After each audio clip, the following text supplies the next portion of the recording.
सभी मित्रों का बहुत बहुत स्वागत है।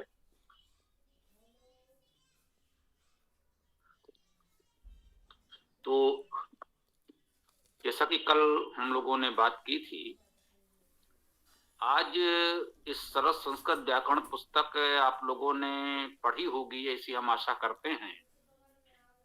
तो ये भी बात हुई थी कि मूलतः हम लोग आज प्रश्नोत्तर पर ही रहेंगे, और इस बीच कुछ हमारे या किसी के मन में जो भी बात आएगी वो तो कहेंगे ही, विषय से संबंधित हो जो भी। तो कुछ प्रश्न कोई करना चाहे तो स्वागत है, प्रारंभ करते हैं, फिर और बात भी करेंगे। ठीक है। ओम।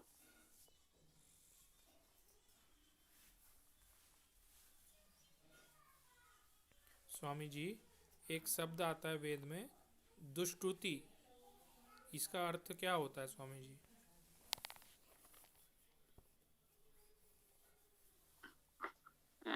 ये जरा लिखो तो इस शब्द को। जी।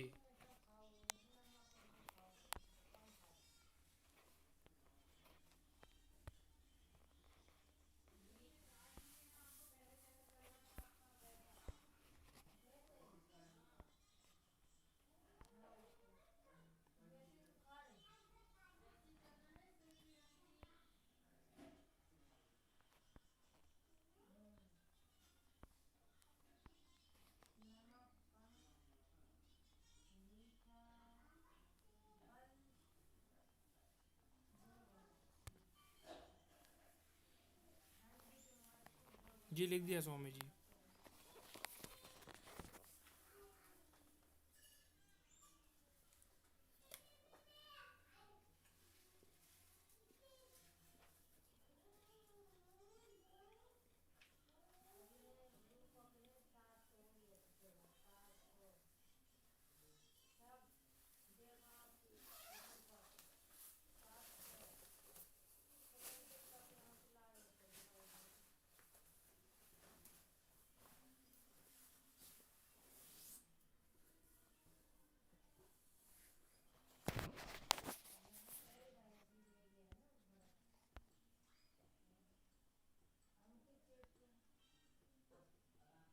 जी, ये हमने कहा, ये दुष्टुति आपने लिखा है ना। जी जी। के अंत में दीर्घ ई आपने मात्रा दी है, और मुझे ऐसा लग रहा है कि ये दीर्घ नहीं, अंत में लघु ई होगा। तो जहां से देखकर आपने लिखा है जरा वहां देखिए तो बताइए। और जी पुलकित जी, कुछ विशेष आप कहना चाहेंगे? दुस दू धातु से, हाँ वो तो है ही। ये दुस्तुति जो लिखा है, दु स्तुति ही है जो हम समझ पा रहे हैं। या तो जिस मंत्र में है वो मंत्र पूरा, जो भी समझिए थोड़ा सा उसी को यदि मिल जाए तो देख लें। मुझे लगता है वो दुस्तुति है किसी प्रकार से, और वो कैसे बना है वो मंत्र को देख करके ही पूरी तरह स्पष्ट हो पाएगा। स्वामी जी, दुष्टुति बड़ी मात्रा में ही है, बड़ी ई है।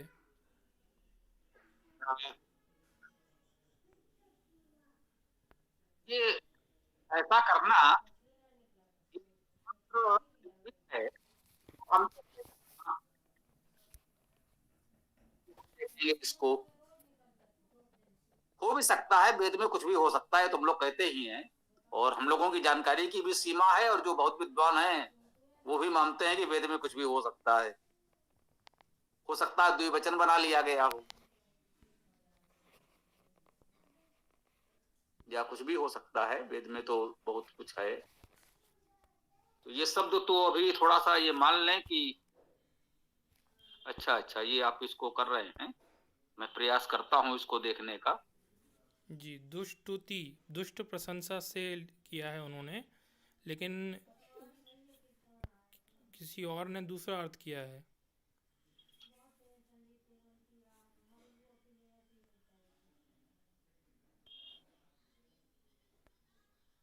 हम्म। जने क्या हो गया?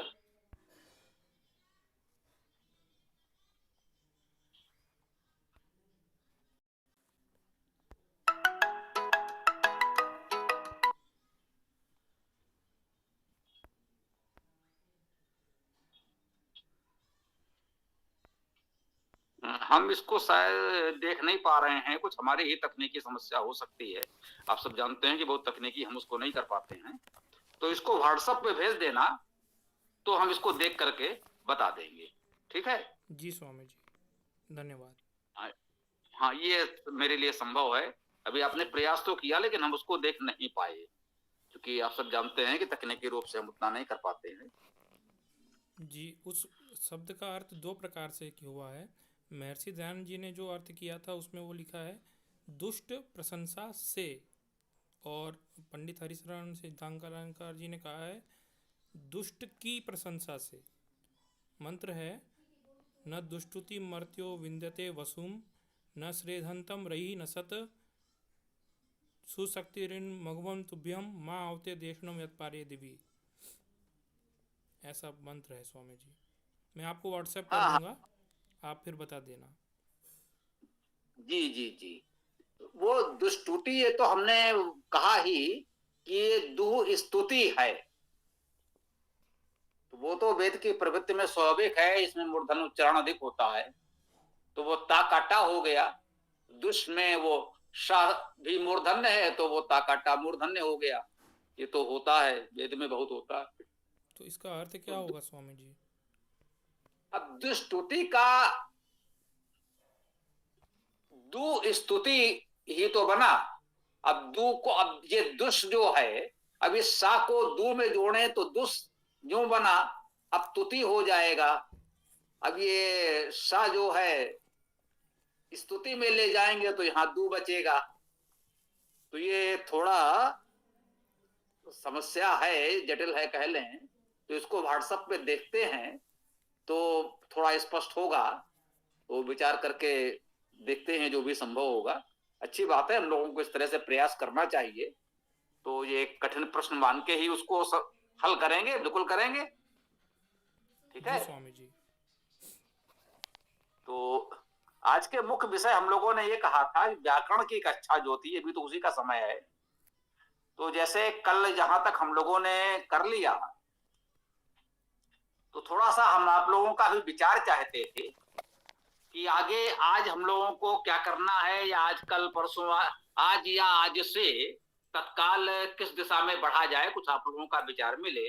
और इतने दिन जो ये संस्कृत व्याकरण की कक्षा चली, आप लोग जुड़े, तो क्या आपको अनुभव हुआ? तो उस दृष्टि से हम लोग कह सकते हैं कि अब एक नए सिरे से संस्कृत व्याकरण को हमें फिर से करना होगा। तो एक सामान्य प्रकरण तो एक प्रकार से पूर्ण हुआ, प्रथम चरण पूर्ण हुआ। तो द्वितीय चरण में ये थोड़ा इसका मिल जाए आप लोगों को क्या कैसा अनुभव हुआ, और कुछ सुझाव विचार मिल जाए कि आगे से और क्या इसमें सुधार आप लोग क्या चाहते हैं, क्या अपेक्षा है, क्या अच्छा लगा, क्या इसमें और किया जा सकता है। तो ये थोड़ा सा मुझे लगता है ठीक रहेगा। तो सभी लोगों से हम चाहते हैं कि बोलें।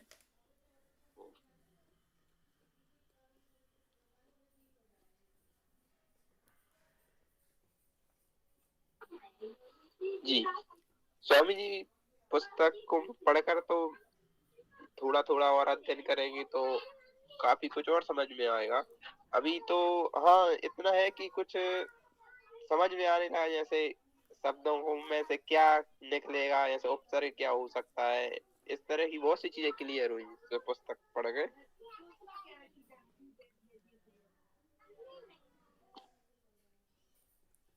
नहीं, इतने समय हम लोगों ने ये वेद कक्षा भी चलाई है, तो उसके संदर्भ में जो भी हम लोगों का तरीका रहा, सब लोग जुड़े भी, तो कुछ उस संदर्भ में भी कर लें। और आगे से क्या करना है, तो एक तो सरल संस्कृत की व्याकरण लगभग पूर्ण हो जाती है, और आगे तो ये सूची आदि है शब्दों की, थोड़ा सा प्रमुख धातुओं की भी हमने कल चर्चा की ही। और आगे अव्यय आदि के है, तो उससे कुछ प्रयोग हैं मान लीजिए, तो अव्यय के प्रयोग मान लीजिए आज कुछ पढ़ लिए जाएं। आज का तो ये हो सकता है कि थोड़ा सा, चलिए आज का थोड़ा सा समय है, तो हम अव्यय के प्रयोग थोड़ा सा पढ़ने समझने का प्रयास करते हैं। हमने ये चाहा था कि आप लोग पढ़ के आएंगे, उस पर कुछ बताएंगे, कुछ प्रयोग होगा, तो अभी भी आप लोग कुछ, हाँ, जो बोलो पुलकित बेटा, क्या कहना है बताओ। हाँ गुरु जी, कुछ धातुओं संबंधी प्रश्न थे, और उससे पहले मतलब मुझे ये पूछना था, जैसे कल ये आत्मने पदे वाली बात चल रही थी, तो ये जैसे कर्म और भाव वाच्य दिया है ना गुरु जी, तो उनका तो पहला नियम ही था कि ये जो बनेंगे ही आत्मने पद में ही बनेंगे। तो मतलब वो मेरे को थोड़ी सी वो चर्चा हुई थी, वो थोड़ी स्पष्ट नहीं। वेद का तो स्पष्ट है कि उभयपदी होते हैं, लेकिन यहाँ पर जैसे आत्मने पदे दिए हैं, तो ये जो कर्म और भाव वाच्य होता है, ये तो आत्मने पद में ही बनता है। थोड़ा सा इस पे थोड़ा सा स्पष्टीकरण करता हूँ जी, और फिर धातुओं संबंधी कुछ प्रश्न उसके बाद वो पूछा। जी, हम यही चाहते थे, इस तरह की कुछ बात हुई तो थोड़ा सा बात आगे बढ़ेगी। कक्षा का एक चरण पूरा हो गया है, तो आप तक क्या पहुंचा वह आवश्यक है। अगले चरण में हम उसको कैसे सुधार के और अच्छा कर सकें, तो ये आवश्यकता है। तो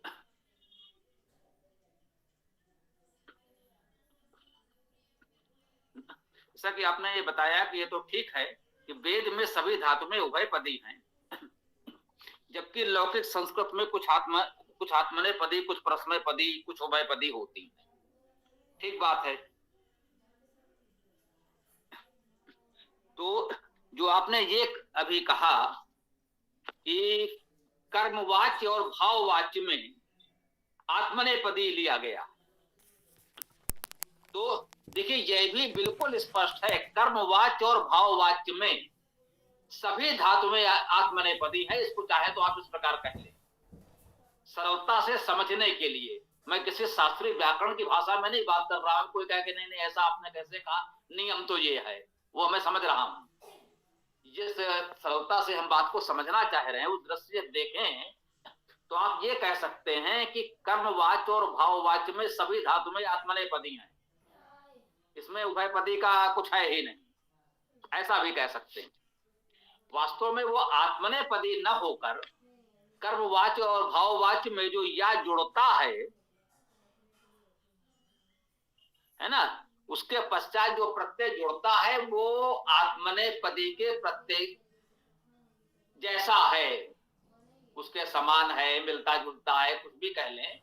तो सहज भाव से हमारे समझने की दृष्टि से, व्यवहारिक दृष्टि से, हम बिल्कुल प्राथमिक स्तर के कक्षा से पढ़ाने का प्रयास करते हैं कि जो अभी संस्कृत व्याकरण से, परंपरा से परिचित नहीं है, वो कैसे समझेंगे।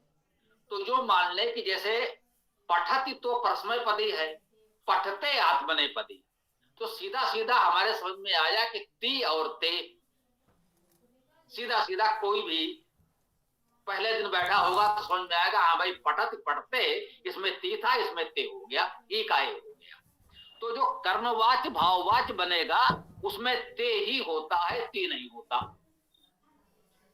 तो ये बताया गया कि कर्मवाच्य और भाववाच्य में जो रूप बनता है, जो क्रिया बन रही है, वो कुछ कुछ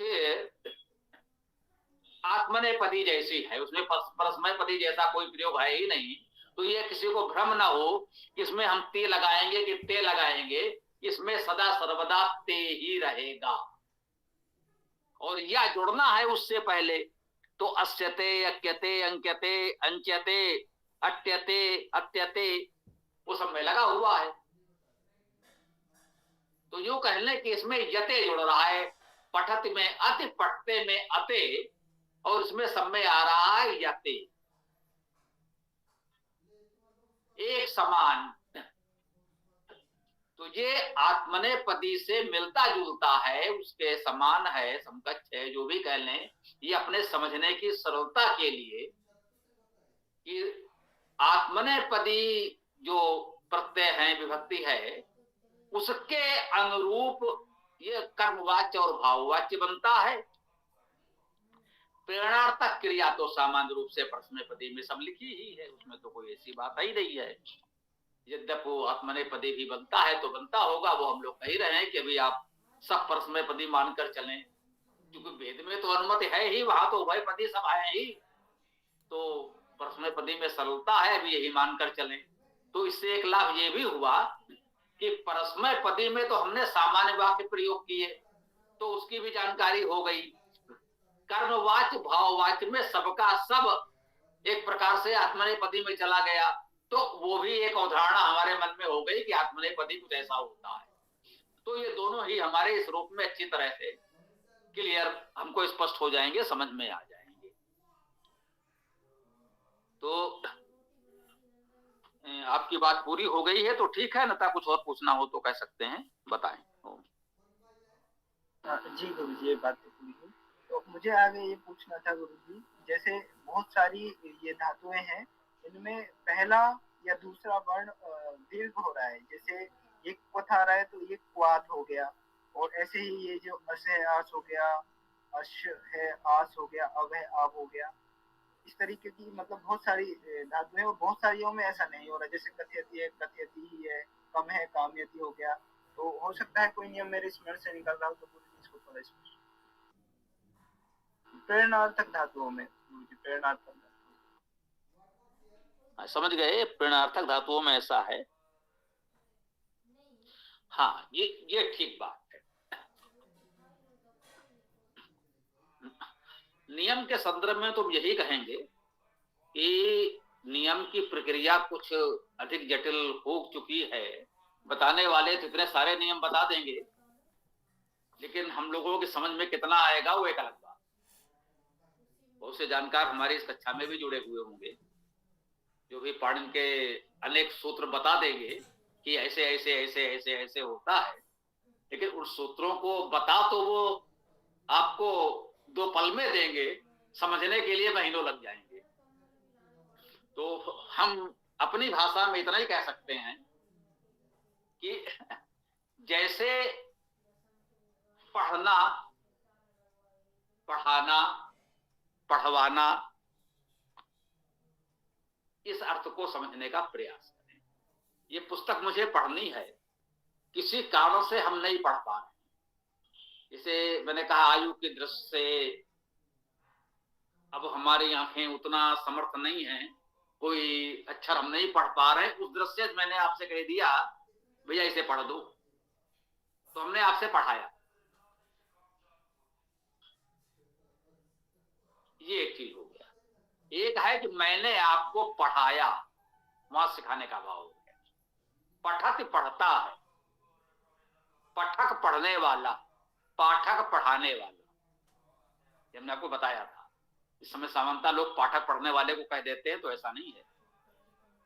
तो एक तो चलक, कहली चल धातु चलना, चल से चलन बन गया,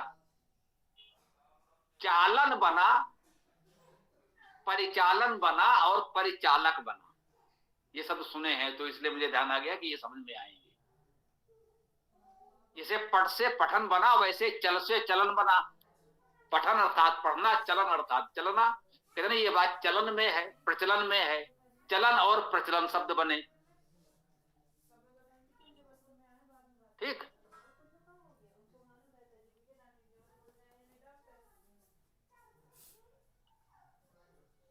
तो ये चलन और प्रचलन जैसे शब्द हमारे परिचय में है, व्यवहार में है, इसी से चालक और परिचालक बन गया।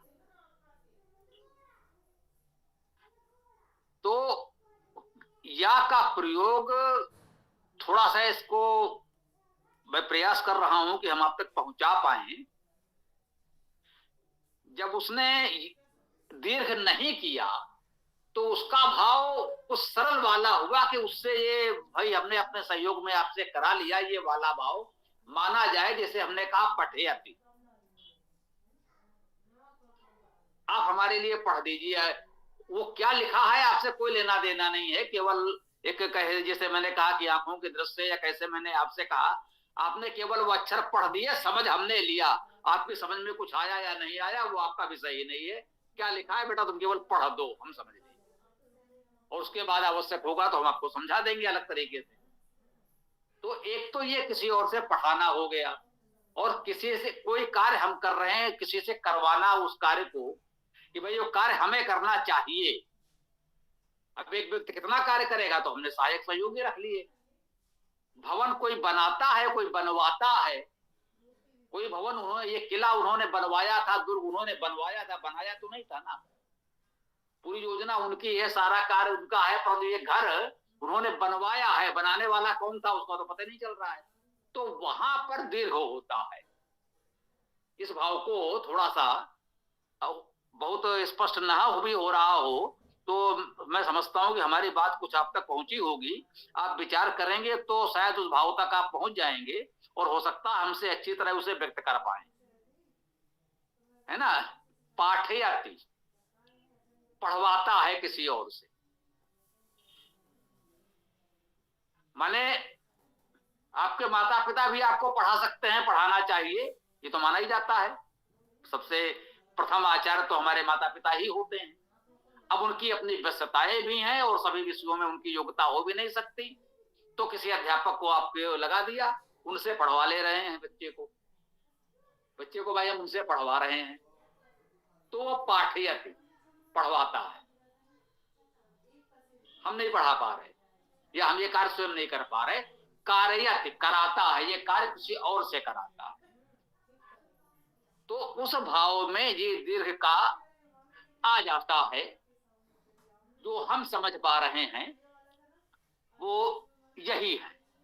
चलना और चलाना का अर्थ जो है इस, तो हमने चालक परिचालक रख लिए, उनसे हम चलवा रहे हैं, तो संभवतः ये चीजें हैं और इसमें सकर्मक और अकर्मक धातु में होती है। ये भी कहीं संभवतः चर्चा में आया हो, मतलब कुछ धातुओं में कर्म होता ही, तो उनके प्रयोग के लिए ये मतलब इसको सामान्य रूप से इस प्रकार समझें, लेकिन नियम नहीं, इसको ऐसे ही मान लें। कुछ धातुओं में ये दीर्घ हो रहा है, गुण हो रहा है, या कुछ में नहीं हो रहा है, उन धातुओं की प्रवृत्ति मान सकते हैं। इसी कारणों से तो इतने सारे गण बने हैं धातुओं के। तो ये विषय थोड़ा सा कह सकते हैं ऐसा है, जो मूल भाव है हमने प्रयास किया कि आप तक पहुंचा दें, और आगे और भी हम आप अध्ययन करेंगे, प्रयास करें कि इसको और अच्छी तरह स्पष्ट कर सकें। और जब आप प्रयोग करेंगे, व्यवहार करेंगे, तो धीरे धीरे बातें और स्पष्ट होंगी। अभी हम इतना ही कहना चाह रहे हैं। हो सकता है हम आपकी पूरी बात न कर पाए हों, संभव था जो थोड़ा सा प्रयास किया है। जी गुरुजी, तो जैसे गुरुजी इनका अर्थ करेंगे, हम यदि धातुओं पर ना जाए, हमें सीधा प्रेरणार्थ दिया है कि अन्यति, तो हम ये कहेंगे कि हमें जीवित रखने वाला इस तरीके से, और आयते तो हमें गति कराने वाला, ले जाने वाला, इस तरीके से इनका अर्थ लेंगे क्या गुरु?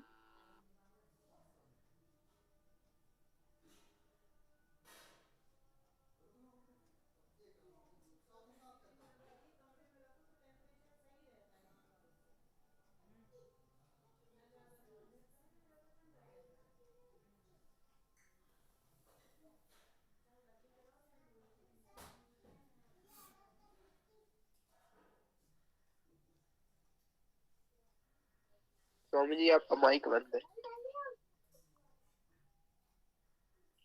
हाँ, तो ठीक बात कही आपने।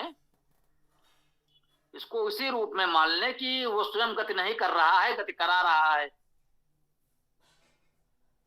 जैसे आपने अत को कहा, आते आती, सतत गति करना, और वो किसी और से सतत गति करा रहा है, तो ये वैदिक उसमें आ सकता है कि सूर्य चंद्र आदि को परिभ्रमण करा रहा है, सतत गति करा रहा है, तो आतीयत इस रूप में आ सकता है ऋत के नियम की व्यवस्था आदि बताने में, कि वह परमेश्वर सबसे ये गति करा रहा है, स्वयं तो नहीं कर रहा है। ठीक है जी गुरु जी, धन्यवाद।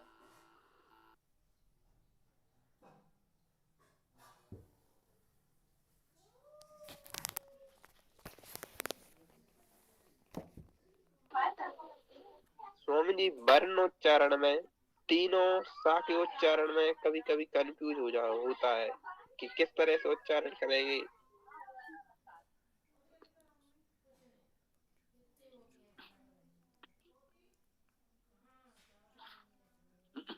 इसका एक नियम ये ध्यान रखें कि हमारी पूरी वर्णमाला उच्चारण स्थान के अनुसार व्यवस्थित है, और उच्चारण स्थान कंठ से ओष्ठ की ओर हैं 5।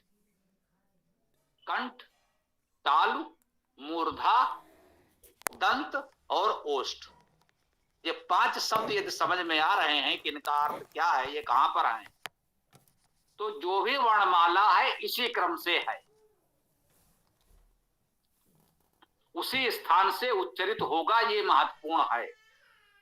तो वो जो आपने कहा शा पहले है, ये तालव्य है, तालु से बोला जाएगा, अर्थात जिह्वा तालु पर जानी चाहिए, तालव्य शा।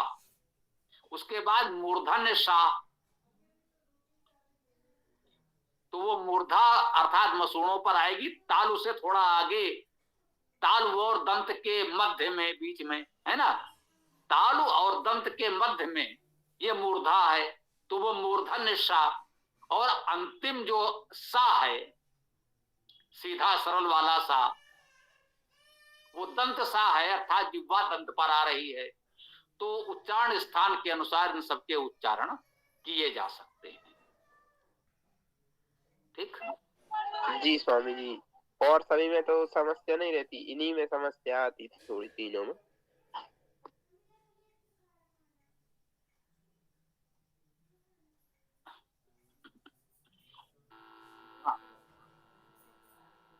समय तो इस प्रकार से हो भी गया है। हाँ, कुछ कह रहे क्या पुलकित? गुरुजी, ये वृद्ध धातु से एध्यति बनाया है, एध्यति और एध्यति और एध्यते, तो इसको थोड़ा सा समझा दीजिए। कौन सी धातु है? तो घरघराहट आ रही थी जरा। वृद्ध, वृद्ध धातु, बढ़ना।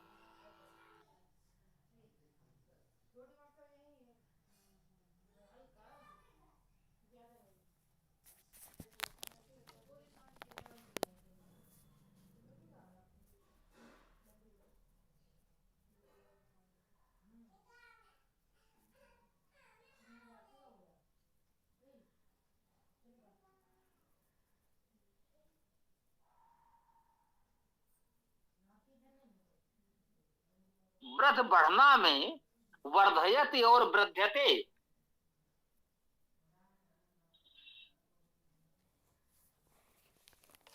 नहीं वो उसको न दिखाओ।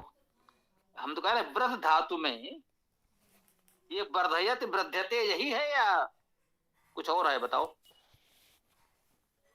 जी स्वामी जी, यही है ना? तो वृद्ध बढ़ना, अधिक होना, वर्धयति, ये प्रेरणात्मक ये है। एक तो है वर्धक स्वयं बढ़ता है, वर्धयति हमको बढ़ाता है या दूसरे को बढ़ाता है, जो भी कहते हैं, तो ये वर्धयति ये हो गया। और वृद्धते जो है,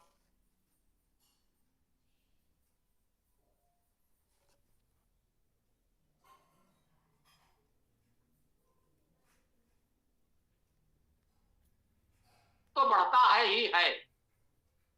हाँ, इसमें ये ध्यान देने योग्य है, ये कर्मवाच्य भाववाच्य में अर्थ तो वही है। जैसे हमने कहा बढ़ता है, इसको यूं कहें कि अगर सामान्य वाला रूप लिखा होता तो वर्धक लिखा होता वही भी। हाँ, ऐसा हो सकता है कि एक संस्करण तैयार किया जाए जिसमें वो भी लिखा हो सामान्य वाला। तो वर्धक अर्थात बढ़ता है, वर्धयति अर्थात बढ़ाता है, वृद्धते का अर्थ है बढ़ता है, लेकिन ये कर्मवाच्य भाववाच्य वाले में गया। जैसे आपने कहा तेन वृद्धते, उसके द्वारा बढ़ता है, उसके द्वारा बढ़ाया जाता है। हाँ, यूं कहना चाहिए, बढ़ता है नहीं, यूं कहें उसके द्वारा बढ़ाया जाता है, तेन वृद्धते। तो ये कर्मवाच्य भाववाच्य का अर्थ हो जाता है। बात तो हो पाई, पहुंच पाई आप तक? बताओ। तो गुरुजी, मैं ये पूछना चाहता था, जैसे ये मैंने दिखा भी रखा है, ये वृद्ध धातु है जो, इसमें एध्यति दिया है, तो एद हो गया, ये वृद्ध की जगह एद, इसको पूछना चाह रहा था थोड़ा सा। वृद्ध का एद कहां हो गया? एद तो हमें नहीं लग रहा है कहीं कुछ। वर्धयत वृद्धते यही तो है, ये एद क्या हो गया?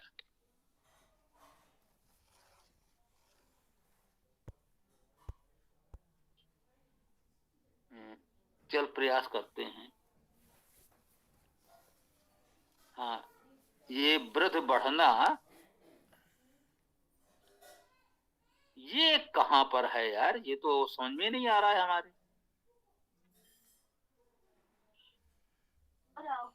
Swami ji page number 164। अरे तो गुरुजी 152 पर दिया है और पुस्तक में भी 152 पेज नंबर पर ही है और नीचे से संभवतः 10 11वें नंबर पर है। हम 164 देख रहे हैं, तो वृद्ध वर्धयत वृद्धते है 52 पर। हाँ हाँ हाँ, ये तो एक अलग समस्या है।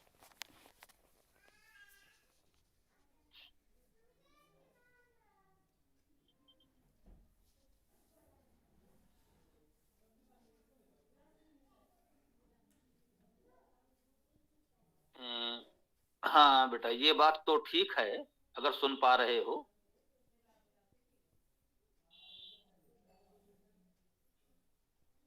हाँ, ये 152 पृष्ठ पर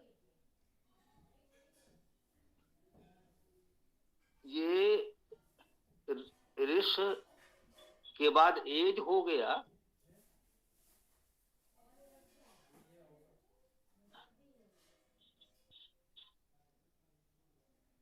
ये कहीं ना कहीं छपने की चूक है, स्पष्ट है बेटा, है ये छपने की गलती है, इसको देखा जाएगा। ये छापे की प्रूफ रीडिंग की जो भी मान लो वो गलती है। देखो क्रम देखो, ये जो भी हम लोग लिख रहे हैं वो अकारादि क्रम से जा रहा है ना।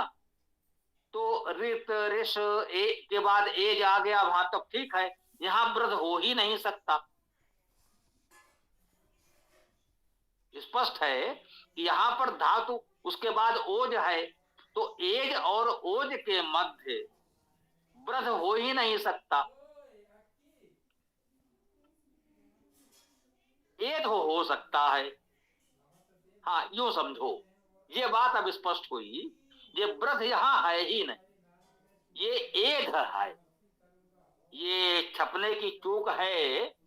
अब देखो ये स्पष्ट हो गया, क्योंकि ये अकारादि क्रम है, तो अब री के बाद ए आया, उस ए के पश्चात ये ओ आया, एज है, फिर ओज है, एज और ओज के मध्य में एध हो सकता है, वृद्ध हो ही नहीं सकता। तो ये धातु एध है, इसे ये ठीक कर लो। ठीक, एध धातु है तो एधयत एध्यते, बिल्कुल ठीक, ये पहली हल हो गई। ठीक है बेटा, ये निश्चित रूप से छपाई की गलती है और उसमें कुछ नहीं है। ठीक, ओम। जी गुरुजी, जी ठीक कर लिया।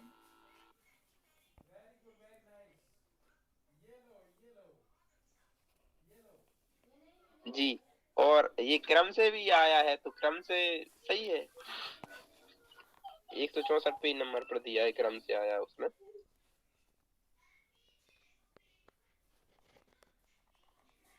164 पर हम देख रहे थे, वहां लग रहा था सब ठीक है, वहां कोई समस्या नहीं लग रही थी। वहां तो वृद्ध आया है और वृद्ध के सारे रूप भी स्टिक दिए हुए हैं, है ना। वहां वृद्ध है बढ़ना, और वर्धयत वृद्धते लिखा हुआ है, वो तो बिल्कुल ठीक है ना। 164 पर तो ठीक है, वो वहां पर भूल से एध का वृद्ध लिख गया। 52 पर, 152 पर वो एध होना चाहिए, वृद्ध लिख गया है, तो इसलिए वो समस्या हुई है। तो ये थोड़ा सा ये ध्यान दे लेंगे, तो वो जो वर्णमाला के क्रम से लिखा है उसी से स्पष्ट हो गया कि ये छापे की भूल है और कुछ नहीं है। और ये भूल चूक भाई हो सकती है इतने बड़े कार्य में। हम बराबर कहते हैं कि जो बड़े बड़े संसाधन वाले बड़े बड़े संस्थान हैं, उनके यहाँ भी ऐसी छोटी मोटी भूल चूक मिल जाती है। हम लोगों के तो कुछ उतनी सामर्थ्य भी नहीं है, जो कुछ सेवा बन पड़ी है यही बहुत है। तो इस तरह की भूल चूक हो तो उसे ठीक करते रहें, और आगामी संस्करण संभव हो हमारे स्तर पर या हम न कर सकें, आप लोग करें, तो जो भी इस तरह की भूल चूक मिले ठीक करते चलें, यही कह सकते हैं। ओम। तो गुरुजी अभी पूछनी तो बहुत सारी धातुएं थी, तो अभी आज के लिए ही रखें या फिर इसको कल करें इस विषय को, क्योंकि समय बहुत अधिक हो गया है। हाँ बेटा, अब ये आज का प्रकरण को समाप्त करना ही पड़ेगा, ये बात भी ठीक है। तो चलो, ये अच्छी बात है। तो कल के लिए तो ये निश्चित हो गया कि ये भैया को जो प्रश्न हैं, जो धातुएं हैं या जो भी हैं, तो कल ये तो इस पर चर्चा करेंगे। आप लोगों ने भी अब तक कक्षा में जो कुछ पढ़ा है और उसके संदर्भ में क्या सीखा समझा, क्या उसका उपयोग किया, तो कुछ इस तरह की बातें कल करने का प्रयास करें। और हमारे मन में ये आ रहा है कि एक तरह से हम लोगों ने वेदांग की बात की थी। वेदांग में वर्ण शिक्षा व्याकरण तो सबसे मुख्य हैं ही, इसमें तो कोई संदेह ही नहीं है। उसकी चर्चा हम लोगों ने की, और अभी व्याकरण पर कुछ दिन हम लोग चर्चा करेंगे ही करेंगे। ये मान के चलें, अभी पर्याप्त समय लगेगा व्याकरण में, अभी व्याकरण इतनी शीघ्र समाप्त नहीं हो रही। हाँ, कुछ लोगों को लग रहा हो कि पुस्तक तो समाप्त होने पर आ गई, तो निश्चिंत रहें, अभी इसमें बहुत कुछ हमें करना है, समय लगेगा। इस बीच हमारी इच्छा है, जिनसे संभव हो, जो वेदार्थ प्रकाश पुस्तक है, वो वास्तव में आप मान के चलें आपके लिए वेदांग की पुस्तक है। वेदांग है ही, वेदांग के अतिरिक्त भी जो वैदिक साहित्य संभव है, सबका परिचय उसमें है। उपांग, उपवेद और प्रातिशाख और जाने क्या क्या जो भी कह लो, वेद वैदिक साहित्य को समझने के लिए जो भी इस तरह की सहायक सामग्री है, उन सबका संक्षेप में वर्णन किया गया है, उन सबका परिचय दिया गया है। तो उसको भी संस्कृत कक्षा का ही एक विस्तार अंग समझा जाना चाहिए। तो इस कक्षा में हम वो पूरा का पूरा वेदांत प्रकाश रखेंगे। तो जिनसे संभव है वो वेदांत प्रकाश पुस्तक मंगवा लें। हम लोगों ने कुछ पुस्तकें निकाल ली हैं, ये मान करके कि आपको आवश्यकता होगी तो हमें देनी पड़ेंगी, तो उतनी व्यवस्था हम लोगों ने कर ली है। तो जो लोग भी चाहें, जिनसे संभव हो, हम ये आग्रह कर सकते हैं कि जो समर्थ हैं मंगवा सकते हैं, वो मंगवा लें। सहयोग हो जाएगा हमारा भी, और सरलता हो जाएगी आपको भी, तो उसको कर लीजिएगा। अब आप लोग वेदाष्टक का पाठ कर लें और फिर हम लोग वेद मंत्र करेंगे। ओम।